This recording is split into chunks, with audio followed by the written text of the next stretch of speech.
Ladies and gentlemen, Mr. Cropper here. I apologize, the camera still is on a table that's a bit wobbly, and once in a while I would push the podium or something, you'd go do something like that. I don't know if that has some effect. I mean, I do drink and vlog or vlog or whatever. That happens, but I think it might be that bit of that, so I've moved it off onto, so there's podium won't affect the camera anymore. Anyways, as if you haven't had enough postmodernism and metaphor and nonsense, baloney, I thought I'd give you just a bit more.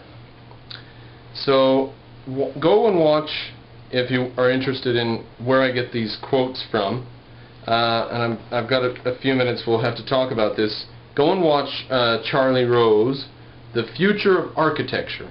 The whole 55 minutes is available on YouTube. The Future of Architecture.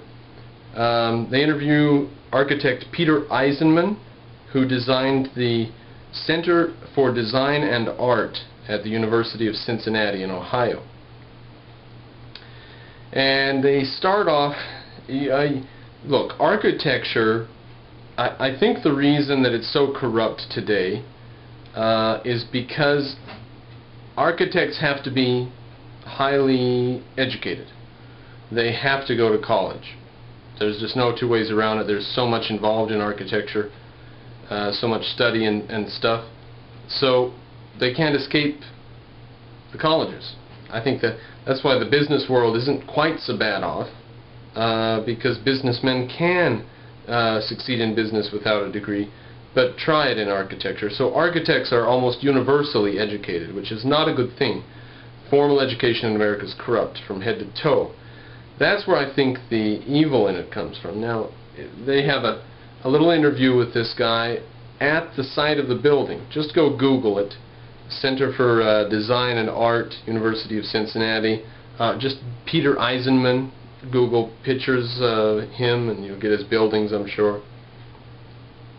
Well, they have a little interview, just him and Charlie at the building, to begin this the hour video.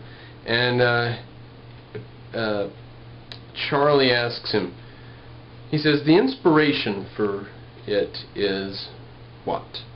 The inspiration for this building is what? Get ready for a metaphor.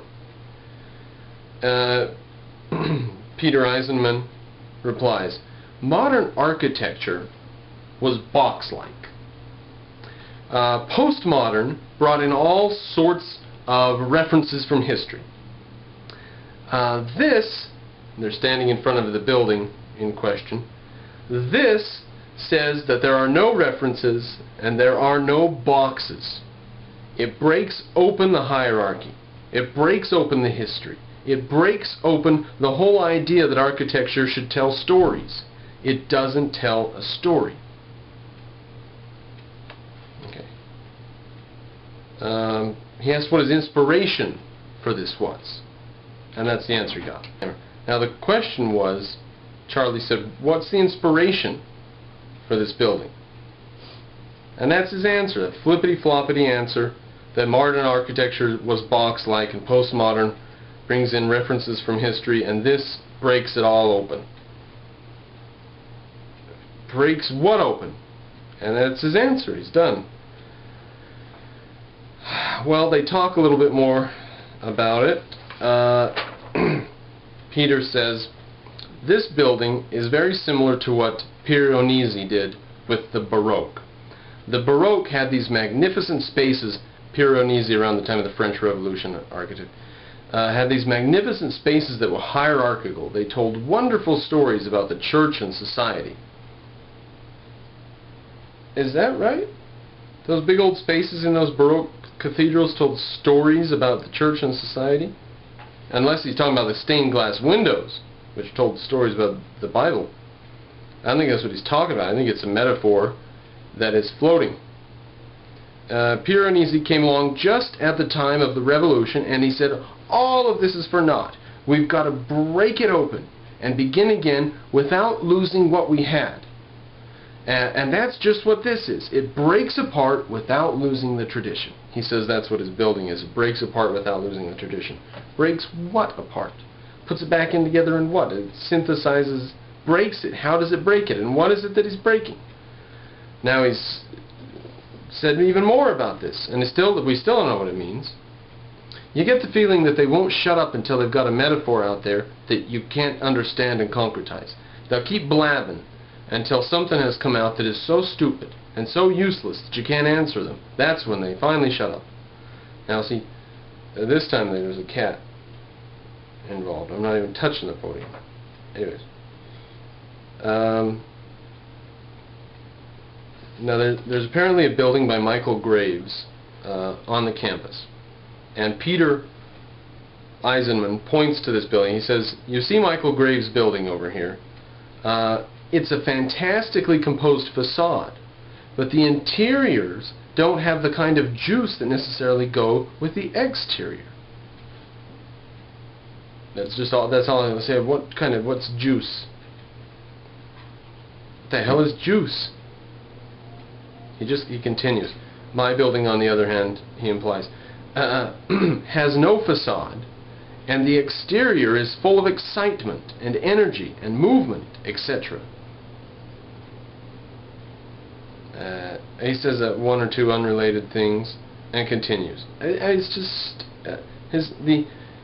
his building has no facade. Baloney. It looks like a pile of falling down boxes. The exterior, he says, is full of excitement and energy and movement. Squares and diagonals that are random. For all intents and purposes, a building that's falling down. Excitement, energy, movement. Anyways, he continues. "We wanted to do something that shook things up. And if you look at this build, now this is ridiculous, where he won't give you a concretization for whole explanations. What inspired him to do this building? He won't concretize his statement. But now listen to when he gives you a concretization of his statement. Listen to this concretization. "We wanted to do something that shook things up. And if you look at this building, it looks like it's been sort of shaken around in some sort of earthquake. This building is like the plates on the baggage carousel at the airport. Or it's a slinky, a sort of frozen slinky." End quote.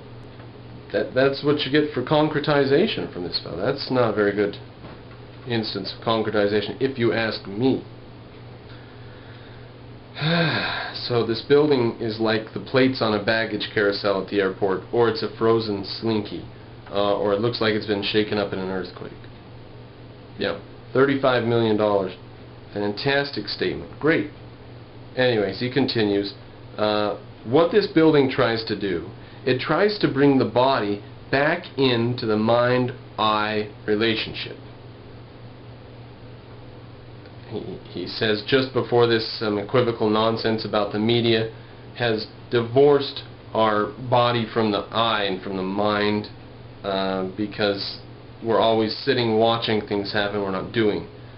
And he says that this building tries to bring the body back into the mind-eye relationship. Charlie says, how?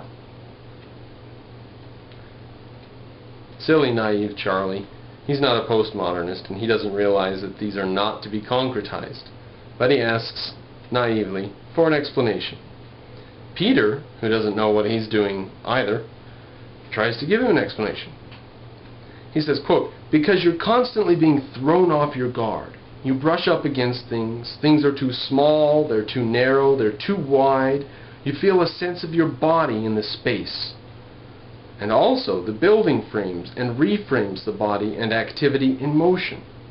The building frames and reframes the body and activity in motion, because there's all these little squares and holes around.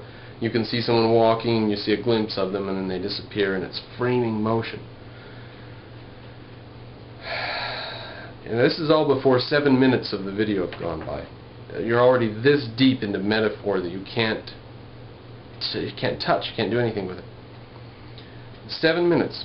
This is all before 7 minutes. Now, at 21 minutes, we skip ahead a bit, and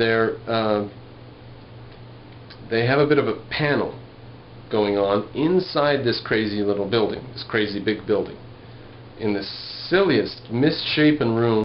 But anyways, they've got this panel of like 10 or 12 architects, all in gray suits. One woman, I think, up there,